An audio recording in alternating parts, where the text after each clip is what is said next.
Budget के पहले तक जो सोना और चांदी दामों के आसमान पर चढ़कर इतरा रहे थे, वो सोना चांदी की रिकॉर्ड तेजी जिस तेजी से गायब हुई है उससे सभी हैरान हैं।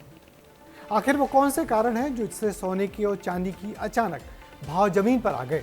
सोना तो नहीं मगर चांदी में निवेश कर रहे जो लोग कल तक खुशी से फूले नहीं समा रहे थे, वो चांदी की कीमत में आई 30% से ज़्यादा गिरावट से हैरान परेशान हैं। क्या है मामला चांदी के चढ़ने और गिरने का? हमारी इस रिपोर्ट में देखिए।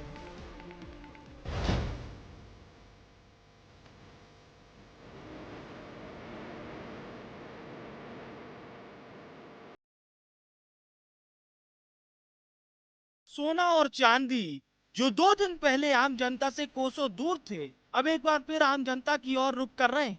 केवल 3 दिन में चांदी का दाम 1,60,000 रुपए गिर चुका है और सोना भी 1,40,000 रुपए पर आ गया है। ऐसे में एक बार फिर सूने पड़े सराफा बाजार में ग्राहकों की रौनक नजर आ रही है। चांदी के दामों में रिकॉर्ड बढ़ोतरी हो रही थी, लेकिन केंद्रीय वित्त मंत्री ने बजट पेश किया है, उसके बाद से लगातार जो गोल्ड के दाम है उसमें गिरावट दर्ज हुई। और आप देखिए कि यहाँ पर भोपाल में जो एक ज्वेलर्स है, यहाँ पर बड़ी संख्या में आज गोल्ड के दाम गिरने के साथ ही लोग खरीदारी करने के लिए पहुँच रहे हैं। लग रहा है कि अब शायद आगे गिरावट ना हो, इसीलिए आज के दिन को छोड़ना नहीं चाहिए। हाँ जी, बिल्कुल नहीं छोड़ना चाहिए और मुझे लगता है शायद थोड़ा और गिरे। हम एक्चुअली काफ़ी टाइम से वेट कर रहे थे कि प्राइजेस कम हों, क्योंकि अभी कंटिन्यूसली बढ़ ही रहे थे। अब रिसेंटली कम हुए हैं रेट्स, तो हम आए हैं, हमारे घर में शादी है तो उसकी शॉपिंग करने। पिछले 3 दिनों में सोने और चांदी ने गिरावट के सारे रिकॉर्ड तोड़ दिए। पिछले 3 दिनों की बात की जाए तो सोने ने करीब 18% और चांदी करीब 40% सस्ती। 29 जनवरी को जो चांदी 4,01,000 रुपए किलो थी, वो 2 फरवरी को 1,40,000 रुपए पर आ गई, जबकि सोना 29 जनवरी को 1,69,000 था, वो 2 फरवरी को 1,40,000 रुपए पर आ गया, जिसके कारण दुकानों में ग्राहक पहुंचने लगे।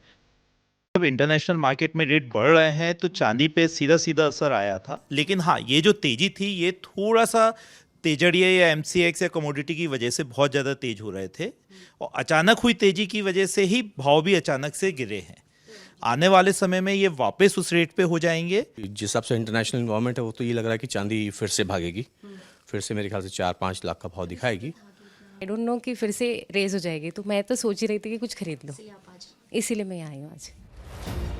सोने और चांदी में आई अचानक गिरावट की वजह अमेरिका और चीन है। एक्सपर्ट कहते हैं कि चीन चाहता है कि दुनिया का पूरा पैसा मेटल में आ जाए, जबकि अमेरिका की अर्थव्यवस्था अमेरिकी डॉलर और बॉन्ड इक्विटी से चलती है।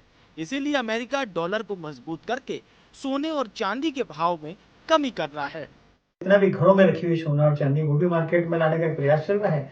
और इम्पोर्टेंट बात ये भी है कि अमेरिका किसी भी सूरत में नहीं चाहेगा कि चाइना की इकोनॉमी को बूस्टअप मिले और अमेरिका की इकोनॉमी कमजोर हो। तो अमेरिका समय समय पर जब ऐसी परिस्थितियां बढ़ती है तो शिकागो मर्केंटाइल के माध्यम से मार्जिनल थ्योरी अपनाता है। मार्जिनल थ्योरी के साथ मार्केट क्रैश होने लगते हैं। हम देख रहे हैं 2 दिन से बाजार क्रैश हो रहे हैं। कारण चाहे जो भी हो, लेकिन 3 दिन पहले तक लोगों से दूर रहने वाले सोने और चांदी अब लोगों की थोड़ी बहुत पहुंच में है। लेकिन देखना होगा कि क्या इनकी रफ्तार वापस आती है या फिर सोने और चांदी में गिरावट जारी रहेगी। विस्तार न्यूज के लिए रंजना दुबे की रिपोर्ट। तो वैसे मोरल ऑफ स्टोरी ये है कि सोने और चांदी में जब भी अचानक ऐसी तेजी आए तो आपको सतर्क हो जाना चाहिए। वैसे मजेदार बात यह है कि कुछ जानकार चांदी की तेजी की भी वाजिब वजह उस समय बताने लगे थे, जिससे गुमराह होकर लोग चांदी खरीदने में बेतहाशा जुट गए थे। वैसे सोने चांदी की उतार चढ़ाव से ज़्यादा चिंतित नहीं होइए, ये कीमती धातु और रेयर मेटल हैं, इसलिए इनके दाम फिर ऊपर आएंगे, तब तक इंतज़ार करिए।